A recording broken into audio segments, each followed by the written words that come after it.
In this episode, we visit Kyoto in Japan through reviews of 4 great books.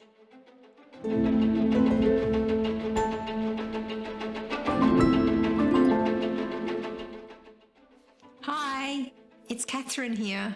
From the moment my bullet train arrived in Kyoto, I was absolutely mesmerised by this ancient city of temples and traditions.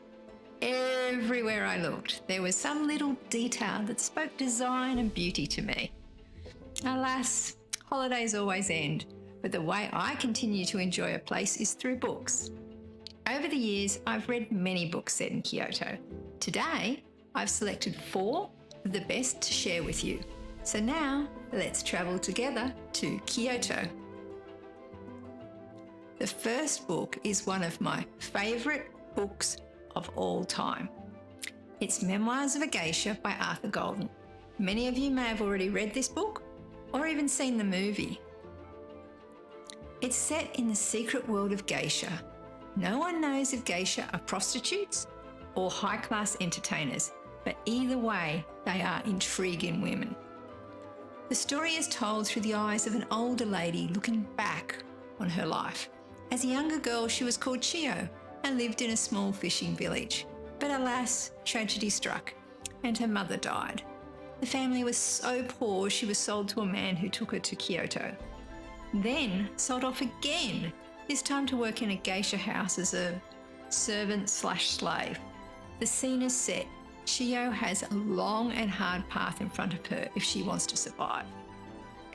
Will she adapt and thrive, or will she be cast out into the street? What I liked most about this book was being immersed in a way of life so different from mine.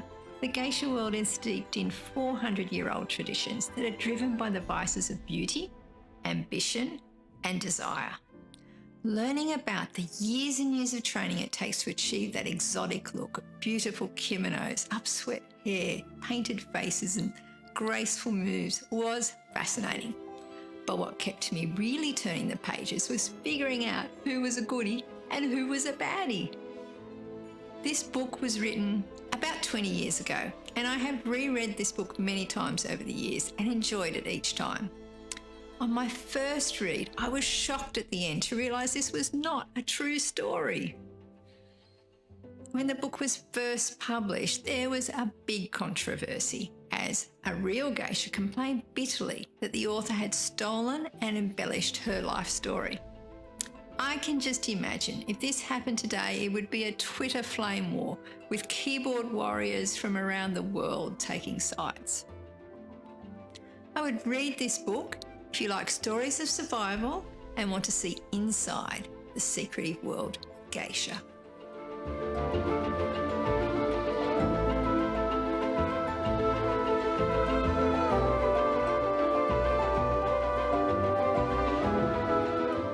Book 2 is Ichigensan, The Newcomer by David Zoppetti.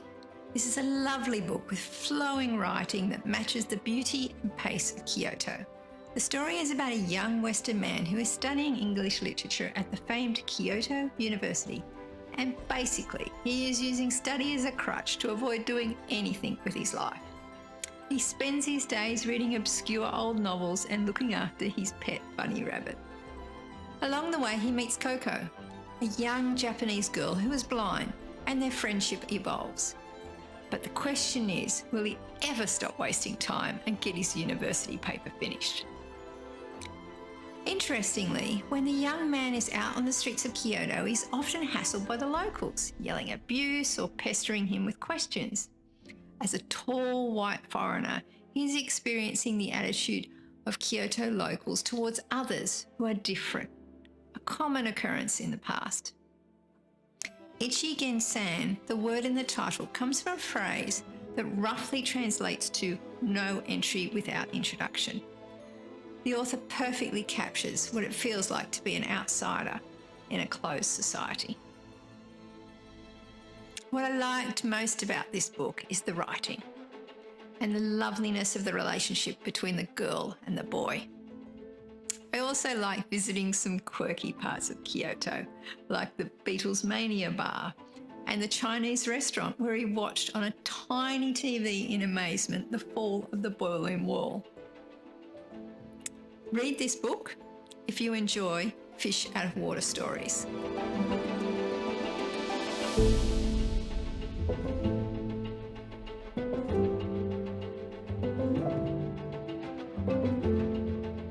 Okay, it's time to change gears to a light-hearted read.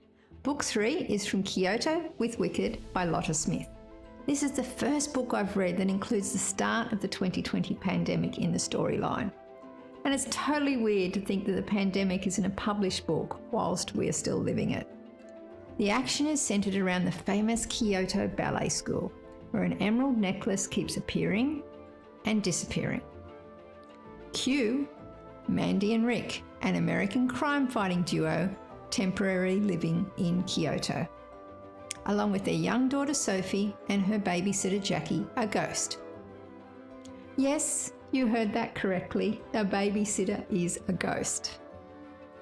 The family is from Manhattan and have decided to extend their stay in Kyoto and sit out the pandemic.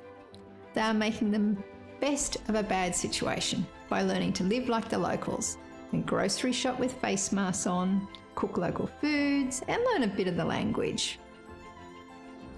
The real star of the story is Mandy, with her paranormal skills and how she communicates with the spirit world. It's quite a revelation to me to see the different ways spirits can share their message. Add in Rick's detective skills and they are on track to solve the mystery.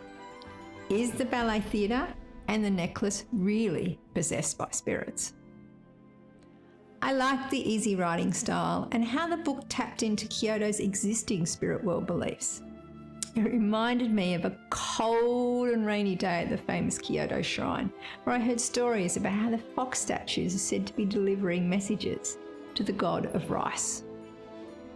This is the 22nd book in a series.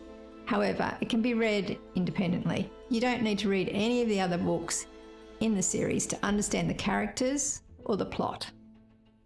Read this if you want to enjoy a cosy mystery with a bit of the paranormal thrown in.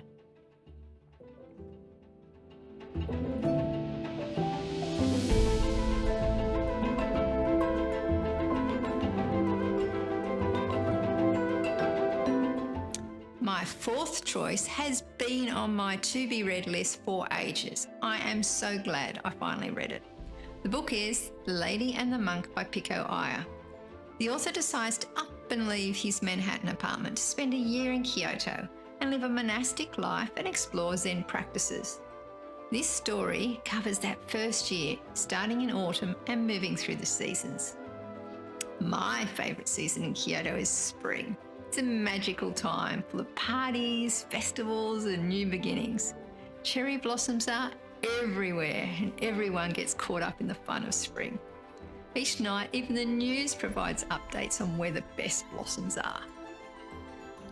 But back to the book.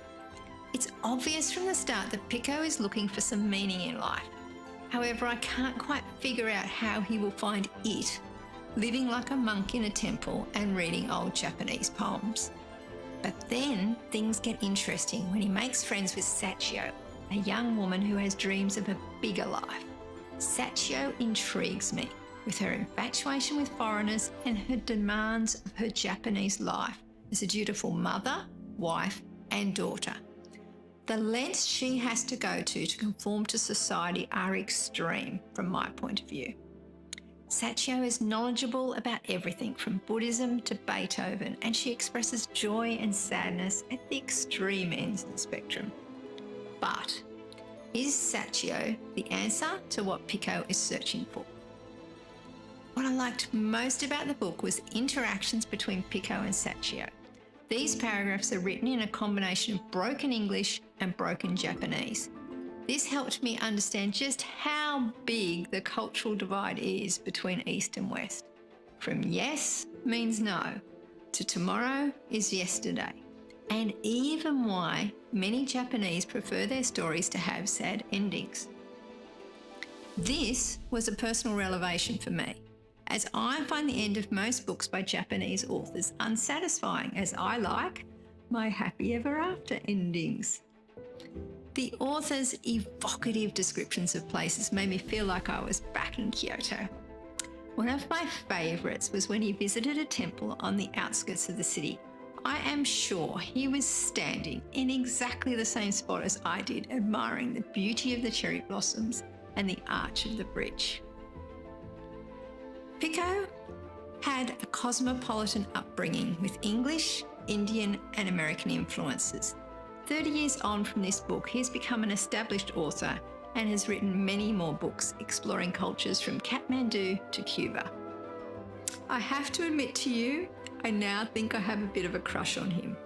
I've watched his TED Talks on stillness and devoured many more of his works. He is pegged as a travel writer, but to me, he's a modern-day philosopher. Read this book if you want to explore the hidden sides of Kyoto, like living in a temple or the pressures of being a Japanese wife.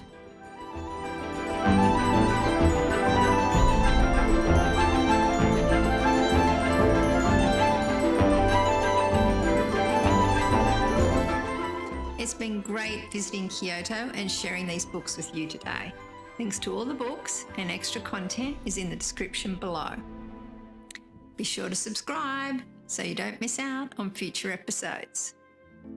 Malta is next on the list. It's a small island in the Mediterranean packed with history. And it's important to me as this is where my dad was born. To discover more great reads, all episodes can be accessed via this playlist. See you next time.